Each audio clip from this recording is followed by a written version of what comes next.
Good morning, friends. Welcome back to Astrology Today and Tarot. My name is Mel Rose. This is the Tarot portion and the second half of my daily astrology vlog, which you can check out on my other channel, Astrology Today with Mel Rose. Here, I will discuss the tarot card that sits on the side of the page. Then I'll do a quick review of the day's aspects before I play another card that may give us something more to think about. So let's get into it. Card that currently sits on the side of the page is the Eight of Pentacles.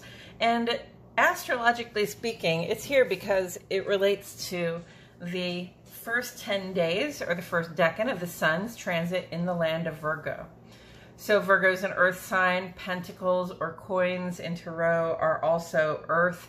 And earth element symbolism has to do with what it's like to feel grounded, as though you have both feet on the ground, as though you have the stability and structure underneath you that you need to feel supported. And it also represents the work, the physical labor most of the time that we have to do to get to that feeling of support. So, networks of support, structures of support and validation, and also our commitment to them and our responsibility to them. And with the Eight of Pentacles here, we see a person who is currently engaged in what I would consider to be like an educational program or an apprenticeship. In any case, this person is hard at work. They have the proper clothes on, they have the tools of the trade there, they have a proper workstation, and they're just doing the same thing again and again and again, probably trying to learn how to do it so well that they won't need anybody, to help them out in the near future. So, the first 10 days of Virgo, well, the sun in Virgo is a time when, when we're kind of coming up against the clock, because Virgo begins sort of in between the first two of three harvests that we have every year. And also because this is a time of year when people are starting up their educational process, their schooling, their apprenticeship, or their trade school, whatever it is that you have decided you want to learn. You probably started pretty recently, or at least got back to school pretty recently. So in either case, when it comes to education, learning, apprenticeship, we want to get as many hours of that learning in as we can, as soon as we can, so that we can make use of that learning so that it will have value for us in the future. And in terms of just the seasons, it's a time when we really have to work diligently and plan and be really clear about what the plan is, so that we can get all of the food in for the harvest before it gets cold out there and we can't get it in, right? So timing is of the essence, and this is a time when we are very diligently at work with the sun in Virgo. The moon is also in Virgo today. It's a new moon, so it's kind of a no moon. You're not really going to see it, especially if you're in the northern hemisphere. And, this is a time, when the sky is very dark at night, and, we are less emotionally reactive because the moon is reflecting almost no light back at us, or really no light back at us. So, it's a really rational time, and it's a time of transition when we take a pause. We have been in the mode of decrease, of letting things go, of pushing things out the door, of getting rid of outdated perceptions, thoughts, and attitudes, and things that look ugly to us that used to look beautiful to us, and just stuff we no longer need anymore. And now we pause, right? And we consider the moment. We consider things as they actually are in our lives today. What we have, what we're still working toward, what the status is of the work that we're doing, right? And so it's a good time to really think about, consider, appreciate, notice, and even articulate, because Mercury does rule Virgo, your current reality, what is happening right now. And then after the new moon, tomorrow, when we have the waxing crescent, we'll begin again to increase the amount of light that comes from the moon every day. And at that time, we're also increasing our efforts creatively, and our efforts to plan and sort of create solutions for our lives that will represent accomplishments come a couple weeks from now when we have the full moon again. Okay, and then today the moon early this morning goes square to Mars. That moon in Virgo goes square to Mars. And this can be a feeling like we're very restless to get something done. We have something that we really desire very strongly, and we want to pursue it. We want to go after it and just get it. That's Mars, very assertive, very courageous. And in our excitement and in our restlessness, we can come across as, irritable, pushy, demanding, and that really will slow our roll. People will behave in resistance to you if you come across as pushy or demanding. That's just the way things work, so we have to keep that in mind. Fortunately, it's pretty early in the morning, so maybe you can just be excited and pushy about getting yourself out of bed and not bother anybody else with that irritable, restless behavior, right? And then on the sun side of the page, the sun goes conjunct to the moon today. That is the indicator of that new moon phase, okay, the culmination of that new moon. This is the moment of transformation. And it's also a moment where, we might be a little bit intensely involved, intensely engaged in noticing exactly how things are going in our life, exactly what is going on, exactly what the status is of things.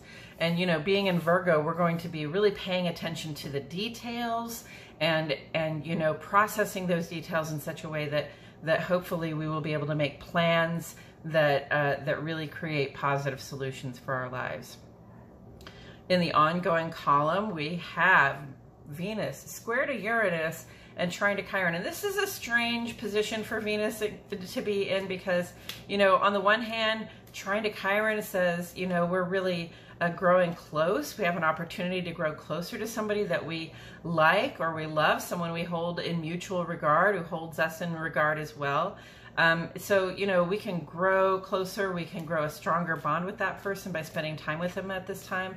But then Venus is square to Uranus, and this is more like an impulsive vibe, especially when it comes to our romance and also our finance, our money, okay? This impulsive vibe that says, Venus and Leo, I want to make a grand gesture. I want to do something exciting and fun and new and different, And so, we might feel as though we can just make that impulsive and grand gesture, and this person we're growing closer to is going to go like, oh, yay, fun, that's great. But the square vibe says, it wouldn't, make assumptions about what other people are going to like right now, okay? So where Uranus is involved, and especially with a square or an opposition, please communicate, okay? Even if you wanted it to be a surprise, you can sit down with somebody that you like and that you care about and say, look, there's this thing I wanted to try, and I was going to do this thing to surprise you, but I don't want to surprise you with something that you're not going to find pleasant. So let me tell you what I have in mind in terms of, something exciting that we can do. And then, we've got this beautiful grand trine right now between Mars and Pluto and Mercury. That's just through today. It's going to start breaking up tomorrow, okay? But this is power and purpose and know-how working together in this really sort of divinely blessed way to help us see and know what actions we can take, what specifically things that we can start and things that we can quit or put an end to, okay? That will represent big changes in our lives and might ultimately represent, very positive transformations in our lives. They might contribute to our metamorphosis into that, future butterfly version of ourselves that we imagine.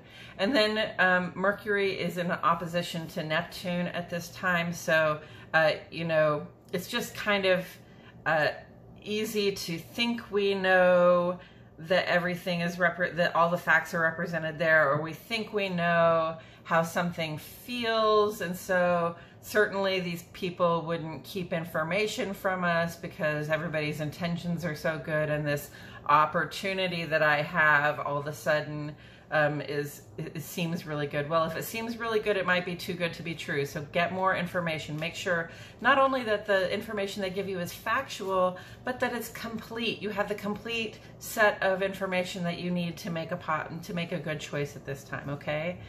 And I have been shuffling the cards while I've been doing this. I'm going to give them one more shuffle, and then I will throw a final card here. The Two of Pentacles. Okay, Pentacles and Pentacles, right?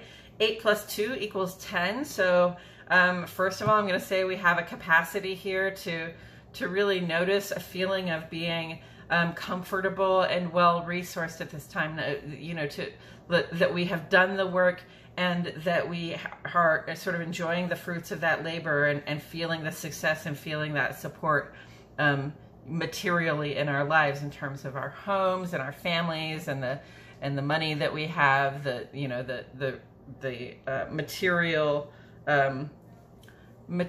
wealth that we have to maintain the support that we have grown accustomed to, right? So Two of Pentacles, this is, you know, it looks like a juggle, and it kind of is. It's sort of like, okay, I've got, this is the beginning of the road, right? I've got 2 pennies to rub together. What am I going to do with these resources, right? And, you know, often when you have sort of, figuratively speaking, 2 pennies to rub together, it is a balancing act. You know, it's like, how am I going to feed myself and buy gas and pay for electricity and make the car payment and make the rent payment, right? There's wisdom to be learned here, right? There are best practices to be learned here. And often, you know, like, not everybody gets that education in school or from their parents. I kind of had to figure things out on my own. So often, you know, it's a juggling act. It's something that you have to learn as you go.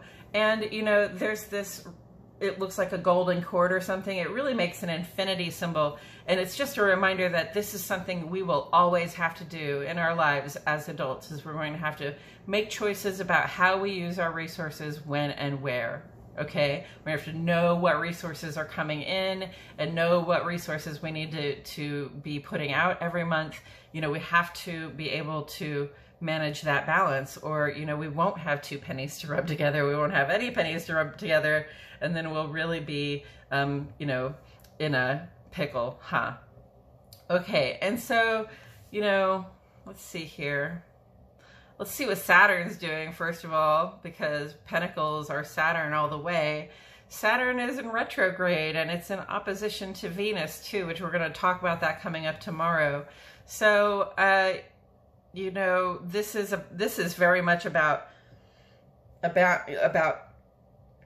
finding a balance, right? This sort of teeter-tottering, right, between just having the things that we like, love, and can't get enough of, and actually using our resources in ways that confirm our commitment to certain people, places, things, or principles. Okay.